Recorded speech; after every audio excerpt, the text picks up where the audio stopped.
Check this out.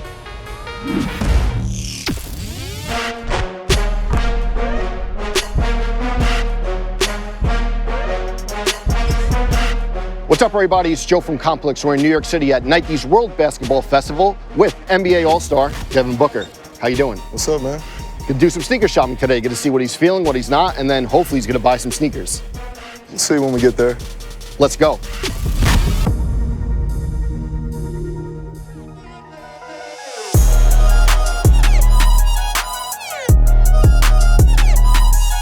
Devin, I want to take it all the way back. I saw like an interview with you and you said that you were always paying attention to release dates and saving up for sneakers. What do you remember about those days? And like, was it any money that you could get to like save up for the new releases? I mean, that was my whole childhood, to be completely honest. I always say I wish I had the shoe game that I had as a baby, as a teenager. Okay. You know, because my mom and dad had me right. Nice. I was born in '96, so that's Jordan 11, Jordan 12. Yes. So all my baby pictures, I'm flooded out, but it got harder as I got older. And it's great because like 96, like it was peak era. You know, we see a lot of the archive stuff. Favorite. Like, yeah, you were growing up when it was like Yeah. peak era Nike basketball. And then like fast forward to a little bit, KD4 was like your shoe for a while, right? KD4 was my shoe. Scoring title was one of my favorites. I had the opportunity to go to KD Elite Camp as a junior in high school. And at the Elite Camps is when they always give you the exclusive stuff. So scoring titles, Weatherman. Yes, like, classic. Yeah, classic. No, I talk to him all the time about it. Okay, now that you guys are close and teammates, like do you ever tell him like, yo, coming up, your KD4 was my shoe? He knows that already. I wore him in college also. Wore the KD7 in college. Nike ID'd. I freaked it in all Kentucky colors. So, you know, I've always been a fan of his line. I want to talk college. You have very specific college moments that blew up on the internet. Don C2s. Yeah, that was a special moment. That was probably my craziest in-game moment. Definitely. I remember Don hit me right after the game too. But not only Don, compliance hit me. Okay. It's like, how are you playing in these $3,000 unreleased shoes? Yes. So that was a conversation I had to have the next day. And what I love about those shoes is like, you know, we talk about grails and stuff. Those are really tough to get and like based on the Chanel bag, but like to play in a game with them, perfect moment. Yeah, it was ESPN game at Florida. Yes. Real good game till we ended up winning, but I remember I posted a photo the next day. Don C commented right away, and I've always been a big fan of what he done, so it was a special moment. It's fire. So I'm much older than you, but I remember going to UConn games and Caron Butler would always wear like Jordans early and Jordans on court. And it reminded me, you know, like you had the 11s, the Bread 11s and the Columbia 11s. What was it like wearing those in college? I mean, Retro J's was it for me. And the Bread 11s, that was a special moment because we were playing in the United Center for the first time. Okay. So for me, it was paying homage to MJ, the GOAT. And we're wearing our white and blue jerseys, so to come out in black and red shoes was just way off the wall. Everybody asked, like, why are you wearing those? Like, paying homage to MJ. Yeah. Played really well that game, too, so it was a special moment. It worked. In the United Center, I stuck with the 11s after that, all white Columbias. Yes. My best friend and roommate at the time, Tyler Eulis, he had a way bigger collection than me, so he was cool, great. He was flipping them every game, and I was really just trying to keep up with him.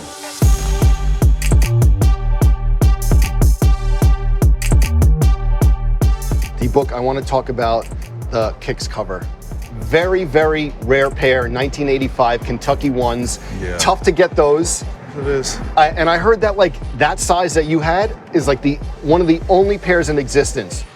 Yeah. How is it to chase that down? I know you're big into 1985 Jordan 1s. You have the Royals and those. Yeah, I mean, I wasn't born at that time. Right. But I've done my research and you know, I have high respect, especially for that shoe, man. You know, that's the first one. You know, I think that's one of the most influential shoes in sneaker culture ever. So, you know, I'm a collector. I don't wear much. I keep it kind of simple, but you know, I have a collection. Definitely. I saw the closet, but like talk about just like 85. You know, I bought these. I know the Royals, but like even exactly. Not your size. Not your size. That's fine. Yeah. Even like I think you said like it's like art pieces. That's exactly what it is. Yeah.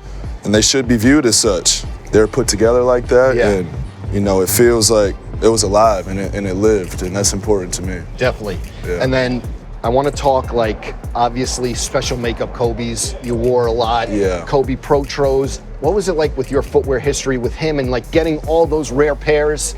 The best, man, and I take a lot of pride in it. I'd say from the beginning, there was 3 original Kobe PE guys. It was like me, DeMar, and Isaiah Thomas. Yes. So I think we were the only ones to get the Pro Tour 1s. And that was a special moment for me. Obviously being a big fan and being inspired by Kobe and everything he's done for the game. And, it's the most comfortable shoe for me also. So, I got a chance to go to campus and break down the whole line beginning to end with some of the people that worked on it. It's an unbelievable experience, man. And, it's something I want to still pay homage to through my line in some type of ways. And just finding that lane is what I want to do. And I know, like, one of your vets, PJ Tucker, I know, we've had him on the show multiple times, but you were even, like, lacing him with PEs because you wore the same size. Yep. Is he like really how he said? He will tell me he's on WhatsApp. He sees something, he's on it. PJ almost got me out of the shoe game because I couldn't keep up. Like, he doesn't fake it. It's not for show.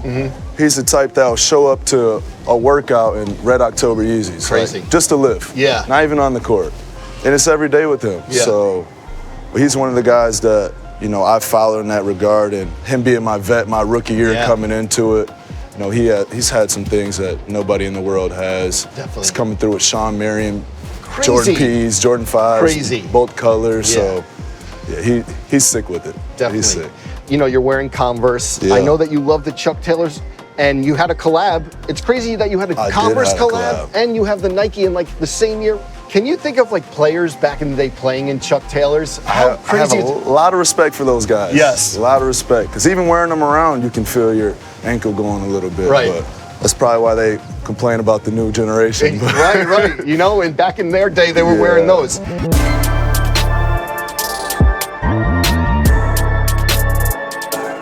Book, I want to talk before we get to the signature shoe. Moss Point Air Force 1s, we talked about it. Yeah. But I noticed on the insole, no sock style. Were we wearing Air Force 1s with no socks? What's the story behind that? I was. Okay. And that was the color scheme. I wanted it to be a summer shoe. Okay. That soft blue. I never really got to tell the story properly, but that soft blue was, a corner store back in my hometown, Moss Point, Mississippi. Okay. Yeah, so we took the color from there, and, I wanted it to be a summer shoe. People rock it, and that was the time I was wearing no socks. And okay. It's changed since then, but all right. It was a time. Okay, so it just brought you back to like growing up and you would wear Air Forces with no socks. Yeah. Okay. Yeah. Throw baby powder in there. Yeah, listen, you're good. Yeah. We got to talk the new signature shoe, the Book 1. Where does this rank in terms of like career accomplishments? I saw an interview and they were like, when did you want a signature shoe? And you were like, when I was this high. Where does this rank for you? Top of the top. Okay. It's hard to put to words, especially growing up in sneaker culture and, it just being a meaningful part of my life. And always just dreaming, drawing sketches in class, drawing logos in class. And I just told you earlier, like Nike ID, like going off the wall with it, and now actually sitting behind in that design process, touching materials and learning the language of shoes I never knew. Like I view shoes in a totally different light than I did before I designed this. So it's a great experience. It's awesome. And I feel like the cliche is to be like, I want to make a shoe that is off court and on court. And like, you could see this in the design DNA that like, it looks like a casual shoe and you want to go right from like waking up to the court. How important was it to follow that guideline for you? I was very important. I just want to transcend the court.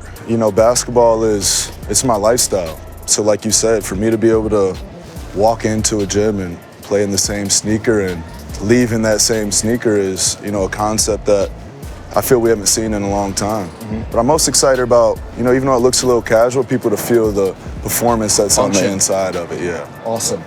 We got to talk the rollout also. You said it's interesting to see him in like a sample size because you've only seen like your size and Drake's size. I know you gave him to Cole as well, but what was it like to get like Drake involved in the rollout, seeing him on tour and wearing them?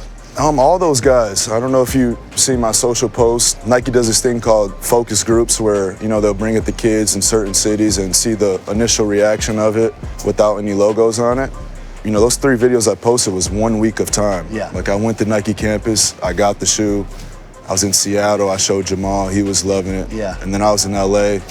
Stopped by just my peers that I'm inspired by. J. Cole, Chris Gibbs over there at Union. And then finally, the Drake thing was just a dream at first. It kind of lined up when his tour first released, and I ran it by him, and he was all for it. Now he's 5 shows into it, he's still wearing it on and you tour. know it's love because he has his own shoe right there he could be wearing. And they're making dope stuff too. I don't know if you've seen that glide spot that they just released. Fire. Unbelievable content. Absolutely. Unbelievable. Couple interactions I want to talk about. The GOATs, Phil Knight, MJ, what did they think? Did you show MJ the shoes or you showed Phil, I'm sure. Phil's aware. I talked to MJ about it. Okay. Phil came in on one of our business meetings and, you know, I was shocked. I'm not gonna lie. We were mid-talking and everybody went to a halt. And he came in, you know, his black suit, his black shades. Yeah. I just threw it to him. I handed it to him. I was like, what do you think? Yeah. And he was excited, so that's the sign-off right there. Amazing. Well, we talked about everything. Now, you know, we're at this event. I think it's going to be like a little different shopping part. I think we're going to give some shoes away. I like the sound of that. All right, awesome. I like that.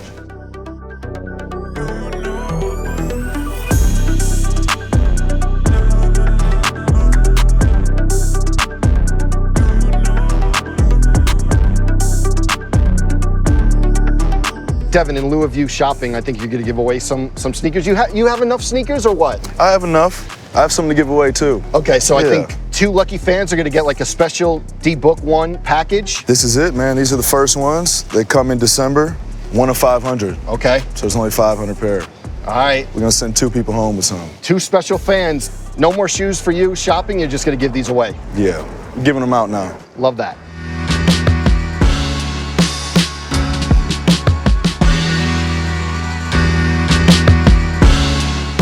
So, Devin came through, special edition of sneaker shopping, Nike World Basketball Festival. Thanks so much, man. Congrats, Thanks for having me, man. Congrats on the signature shoe. Good luck this season. Appreciate that, bro. Make sure you check out Book 1 coming very soon. Real soon.